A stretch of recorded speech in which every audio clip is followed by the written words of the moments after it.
Magandang araw po sa ating lahat. Tayo po ay sama-samang magpupuri sa ating Panginoong Diyos sa pamamagitan po ng ating pong pagsamba sa ating pong Panginoon. Tayo po ay saglit na manalangin. Aming Ama, kami po ay nagpupuri at nagpapasalamat sa pagkakataong ibinigay niyo po sa amin upang bulay-bulayin ang inyo pong kahangahangang katangian, aming Ama. Samahan niyo po kami, buksan niyo po ang aming pong mga puso at ang aming pong mga isipan sa inyo pong salita. Sa pangalan ni Jesus, Amen. Sa pagkakataon pong katulad po nito, ang bawat isa sa atin ay naghahanap po ng kaibigan, ng karamay po sa ating pong mga buhay. Sa panahon na tayo po ay meron po mga pagsubok na nararanasan, katulad po ng nararanasan ang bawat isa sa atin, ang pandemya ang atin pong kinakaharap. Po, ang bawat isa ay talagang humihingi ng tulong sa kapwa upang maibsan ang kalungkutan o maibsan ang mga masasakit na nararanasan sa kanya pong puso. Tayo po ay nilikha ng Diyos para sa atin pong kapwa. Katulad po ni Jesus, siya po ay naging tao. Siya po ay naging perfect example po natin at naging perfect na inspiration natin kung paano po tayo mamumuhay. At yun po yung tatalakayin natin ngayon, na sa kabila po na ating pong nararanasan ay manatili na makita si Jesus sa ating pong mga buhay. Ano po ba si Jesus? At ano yung kanyang mga qualities bilang isang tao? Sa Bible po, sa Biblia, napakarami pong pruweba na si Jesus ay talagang totoong tao. Siya po ay pinanganak sa pamamagitan ni Maria. Siya po ay mula sa lahi ni David at siya po ay na-immersed sa culture ng mga Hudyo. Okay. So ano po yung mga karanasan niya bilang tao na maaaring nararanasan din po natin sa ngayon? Mateo 11 verse 19, nakita naman nila ang anak ng tao na kumakain at umiinom, at ang sabi naman nila, tingnan ninyo ang taong ito, matakaw, lasinggero, at kaibigan ng mga maniningil ng buwis at makasalanan. Si Jesus po ay nakakaranas din po ng pang-aalipusta, ng katulad po nito. Nakaranas din po siya ng pagkagutom, pagkauhaw, pagkapagod, na literal na nararanasan ng mga taong katulad po natin. Siya po ay tinukso ni Satan, inalupusta, pero hindi po siya sumuko. Siya na po siguro yung pinaka grabe yung naranasan sa kanya pong buhay.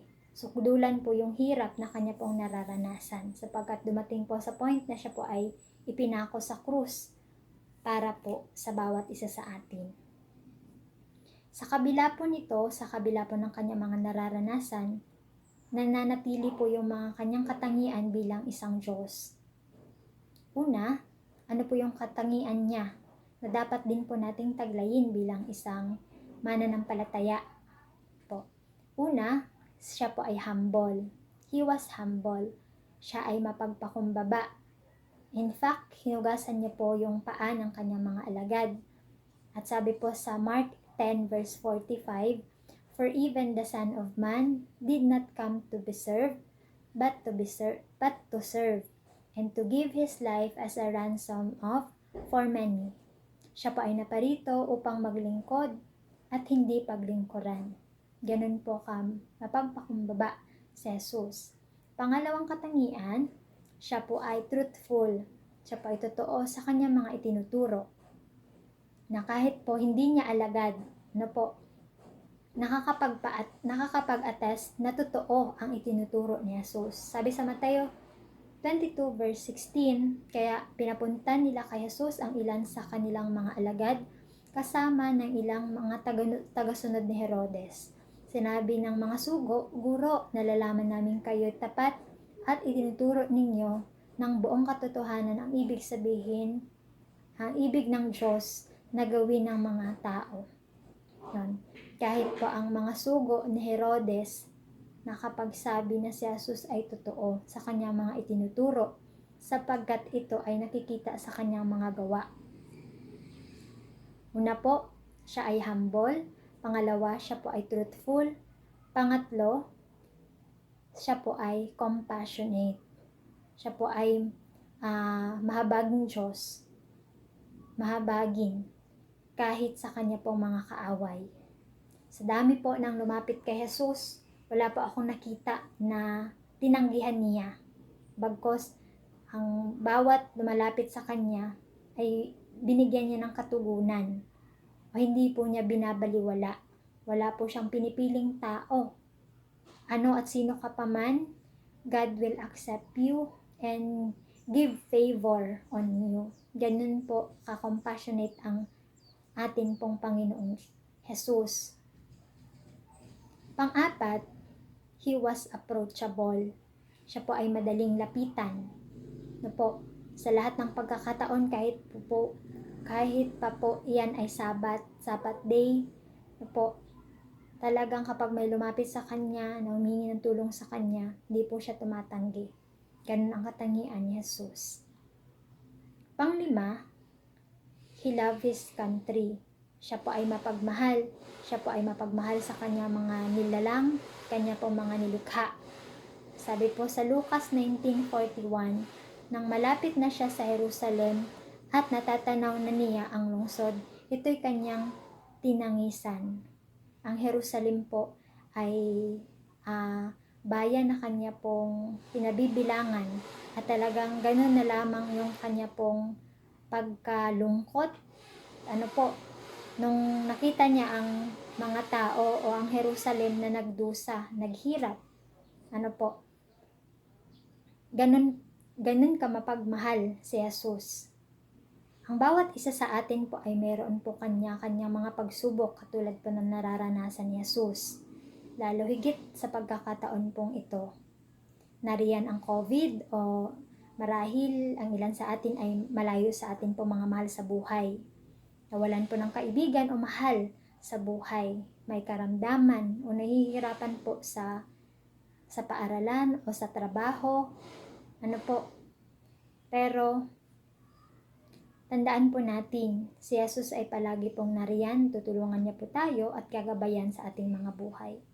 Si Jesus ang pinakapunong pari at ito ang nakakaunawa sa ating po mga kahinaan. Sapagkat tulad natin tinukso siya sa lahat ng paraan, subalit kailan may hindi siya nagkasala. Kahit po tayo maraming pagsubok na nararanasan, sikapin po natin na hindi po magkasala. Tingnan po natin ang ating po mga actions at ang ating po mga sinasabi upang maging pagpapala tayo sa iba at makita si Jesus sa ating po mga buhay. Kung meron man pong nakakaunawa sa atin sa mundong ito, mas higit po na nakakaunawa si Jesus sapagkat nararanasan niya ang lahat ng nararanasan natin nung siya po ay naging tao. Huwag po natin siyang kalimutan na siya po ay mapagpakumbaba, totoo, mahabagin, madaling lapitan at palaging nagmamahal sa atin. Tayo po ay hindi niya pababayaan. Nais niya po na siya ay makita sa atin po mga buhay sapagkat tayo po ay kanyang mga anak. Ano po yung dapat nating gawin? Ano po yung dapat nating gawin upang patuloy nating makita at ma-appreciate yung mga katangian ni Jesus sa ating po mga buhay? Ituon po natin ang ating pong paningin sa ating pong Panginoon. Sabi po dito sa mga Hebreo 12 verse 2, ito natin ang ating paningin kay Jesus na siyang pinagmumulan at kabuuan ng ating pong pananampalataya. Huwag po natin ituon sa kung ano pa man pong bagay. Ano po ang ating pong paningin, kundi focus lang po tayo kay Jesus. At sa ganon, yung katangian ni Jesus ay makikita din po sa ating pong mga buhay.